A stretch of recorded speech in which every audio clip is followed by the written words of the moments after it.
3. Perkenalkan, nama saya Jennifer. Perkenalkan, nama saya Carol. Perkenalkan, nama saya Divana. Nama saya Hanumi. Perkenalkan, nama saya Endrisvia. Dan kami semua berasal dari kelas 10L. Dan hari ini kami akan mempresentasikan tentang verbal examination, pendidikan Pancasila dan kewarganegaraan dengan topik partisipasi masyarakat dalam penegakan hukum. Nah, berikut ini adalah topik pembahasan yang akan kami bahas dalam presentasi kali ini. Dan penjelasan pertama akan dijelaskan oleh Angelina Lesbia. Jadi, apa itu penegakan hukum? Jadi, penegakan hukum atau yang kita kenal dengan law enforcement ialah upaya penerapan atau penegakan hukum disertai dengan tindakan sanksi atau hukuman yang dilaksanakan oleh individu maupun kelompok dalam wilayah tempat hukum diberlakukan. Dalam proses penegakan hukum terdapat berbagai pihak yang terlibat. Hal ini dilakukan agar penegakan hukum dapat berjalan dengan baik dan lancar. Dengan adanya penegakan hukum di wilayah, maka wilayah tersebut akan lebih aman, damai, dan tentram. Selain itu, tingkat kriminalitasnya juga dapat menurun. Terdapat berbagai lembaga penegak hukum, terutama di Indonesia, yakni seperti kejaksaan, kehakiman, kepolisian, serta para advokat. Dalam penegakan hukum, masyarakat sendiri tidak hanya mengamati proses penegakan hukum, tetapi mereka juga memiliki peran aktif dalam menegakkan hukum dengan menerapkannya dan menegakkannya.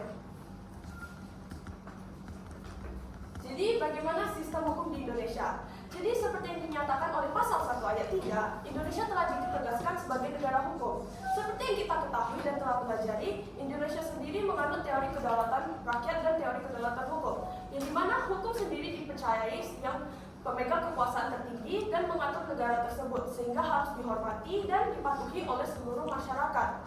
Sistem hukum di Indonesia menganut sistem campuran hukum-hukum sebelumnya, yakni hukum Romawi Belanda, hukum adat, dan hukum agama. Hukum Romawi Belanda sendiri dikenali dengan sifatnya yang mengikat, dan terdapat juga adendum terkenal, yakni tidak ada hukum selain undang-undang. Dalam sistem hukum Romawi Belanda, hakim sendiri tidak memiliki hak bebas dalam menciptakan hukum, tetapi mereka hanya menerapkan dan menafsirkan hukum sesuai dengan wewenang yang ada. Lalu, selain itu, hukum Islam juga mempengaruhi hukum di Indonesia. Mengapa? Karena mayoritas penduduk Indonesia sendiri menganut agama Islam. Jadi, berpengaruh dalam pembentukan jurisprudensi di Mahkamah Agung. Kebiasaan masyarakat juga mempengaruhi hukum. Hal ini disebut dengan hukum adat.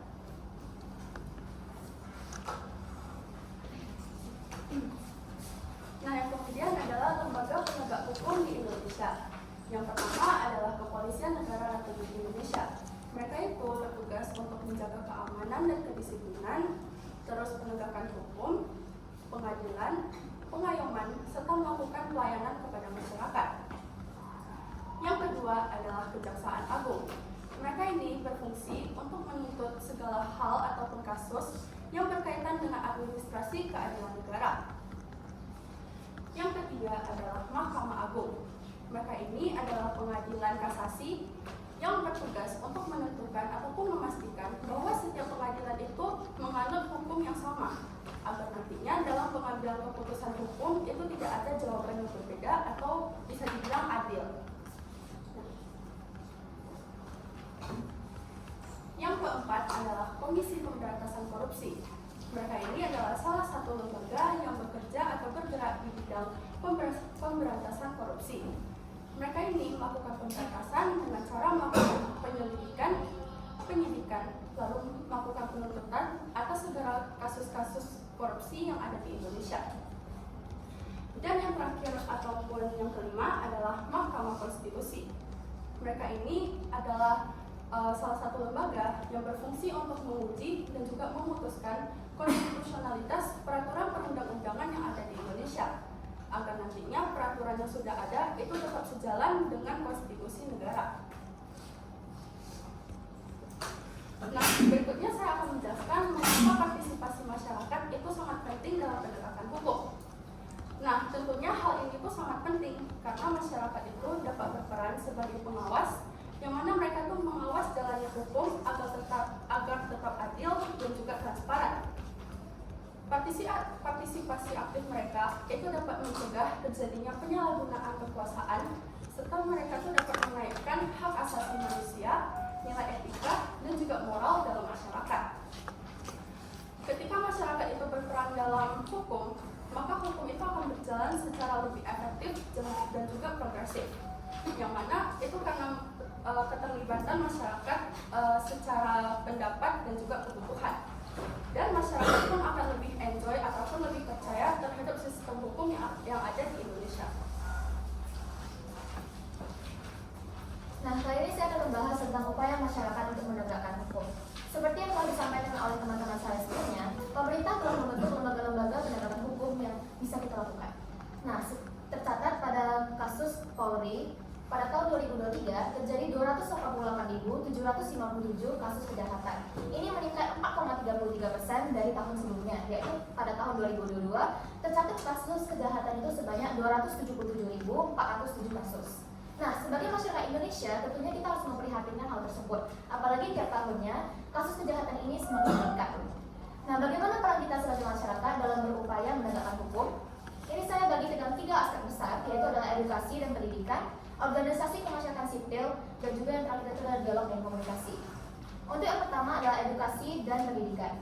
Menurut saya, masyarakat yang terdidik akan mengetahui pentingnya penegakan hukum.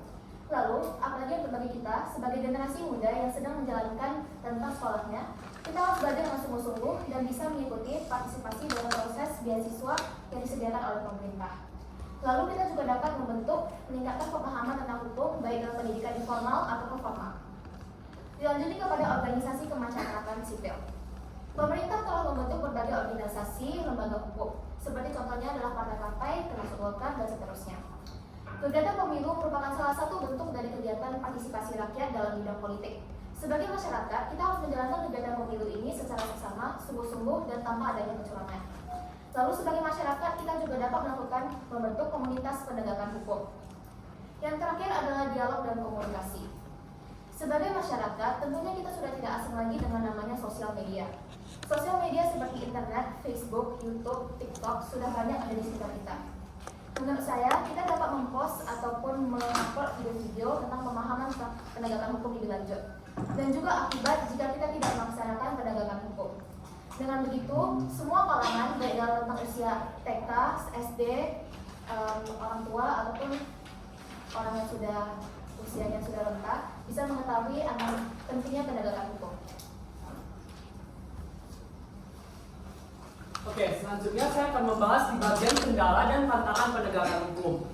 Nah, jadi seperti yang kita tahu, Indonesia ini merupakan negara hukum yang memiliki berbagai aturan-aturan yang mengikat masyarakat, yang dimana aturan ini bersifat wajib dijalankan, dan apabila dilanggar, masyarakat ini akan terkena sanksi atau hukuman sesuai dengan hal yang ia langgar.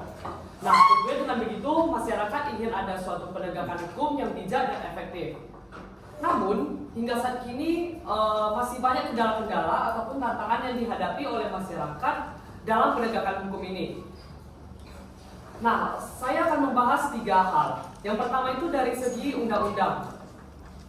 Nah, undang-undang ini merupakan landasan hukum yang berisi berbagai aturan-aturan yang mengikat masyarakat. Yang dimana dalam undang-undang ini bersifat memaksa juga, yang dimana harus dijalankan.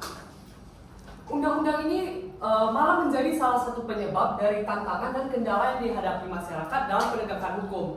Karena dalam undang-undang ini masih terdapat kata-kata ataupun kalimat yang bersifat multitafsir ataupun bersifat ambigu, yang seringkali menyebabkan suatu kebingungan terjadi. Nah, yang kedua saya akan membahas tentang aparat penegak hukum. Aparat penegak hukum ini memiliki peran yang sangat penting dalam menegakkan hukum. Misalnya saja seperti jaksa, hakim, polisi, dan berbagai pihak-pihak lainnya. Mereka ini tentu memiliki suatu tugas yang sangat penting dalam menegakkan hukum. Namun, sayangnya, aparat penegak hukum ini malah seringkali melanggar, bahkan melakukan suatu pelanggaran terhadap hukum yang ada. Hal tersebut menjadi bukti bahwa mereka itu tidak berkomitmen dalam menegakkan hukum. Misalnya saja mereka sering melakukan kasus suap, korupsi, dan berbagai kasus-kasus lainnya. Nah, yang terakhir saya akan membahas dari segi fasilitas. Nah, di era modern ini, fasilitas itu telah berkembang, yang dimana kita sudah dapat mengakses teknologi ataupun kita dapat mengakses internet dengan cepat. yang dimana hal ini tentu berdampak pada penegakan hukum. Namun, fasilitas yang telah mendukung ini malah menjadi suatu hambatan karena masyarakat modern kali ini belum dapat memanfaatkan adanya suatu teknologi ini dengan baik, sehingga malah sering terjadi suatu pelanggaran melalui media-media online seperti sosial media ataupun berbagai media-media online lainnya. Oke, jadi selanjutnya adalah solusi mengenai segala kendala yang sebelumnya telah dijelaskan oleh Feral. Jadi untuk segala kendala pasti ada solusi yang dapat kita lakukan sebagai warga negara Indonesia. Maka yang pertama yang akan saya bahas adalah pemberian pendidikan. Nah, pendidikan ini adalah hal yang sangat krusial dalam hal penegakan hukum sebagai bekal kita untuk menjadi generasi selanjutnya yang mungkin nanti akan menegakkan hukum. Jadi, pendidikan ini dapat diberi dari jenjang SD sampai seterusnya, yaitu dari sekolah memberikan pendidikan yang ketat mengenai kewarganegaraan dan penegakan hukum serta bela negara. Dengan adanya pendidikan, kita dapat menciptakan SDM yang lebih berkualitas untuk generasi selanjutnya. Yang kedua adalah meningkatkan kesadaran warga akan pentingnya hukum. Nah, hal ini dapat dilakukan dengan mengadakan banyaknya sosialisasi mengenai pentingnya hukum sebagai pengatur kehidupan kita. Dengan kesadaran yang lebih meningkat, maka hukum akan lebih efektif dalam mengatur kita sebagai batasan supaya hal-hal yang tidak kita inginkan tidak terjadi. Yang selanjutnya adalah meningkatkan profesionalitas dan kredibilitas dari aparat. Seperti yang telah dijelaskan Feral sebelumnya, banyak aparat penegak hukum yang telah melakukan banyak kasus korupsi, suap, dan lain-lain. Oleh karena itu, maka dalam pemilihan aparat yang akan menegakkan hukum, kita harus lebih memfokuskan terhadap komitmennya daripada segala kekayaan dan jabatan yang akan diberikan. Oleh karena itu, dalam seleksi harus lebih fokus supaya aparat yang dipilih itu memang benar-benar berkomitmen untuk menegakkan hukum. Dan yang terakhir adalah mencegah terjadinya adanya tantangan di internal. Tidak hanya di eksternal, tantangan di internal juga harus kita perhatikan. Contohnya adalah korupsi yang sudah sangat banyak sekali kasus di Indonesia ini. Nah, untuk mengatasi korupsi ini, maka kita sebagai generasi penerus bangsa harus memfokuskan dan meningkatkan pendidikan anti korupsi yang dapat kita dapatkan dari pelajaran PPKN di sekolah. Nah, untuk pemerintah maka dapat menekankan sanksi supaya aparat ini menjalankan tugasnya dengan baik dan korupsi lebih direndahkan.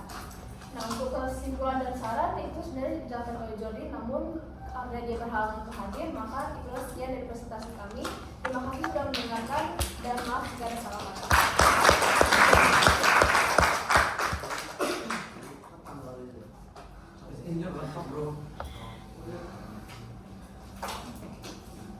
Oke. Silakan diaparkan. Oh, tukar. Tukar.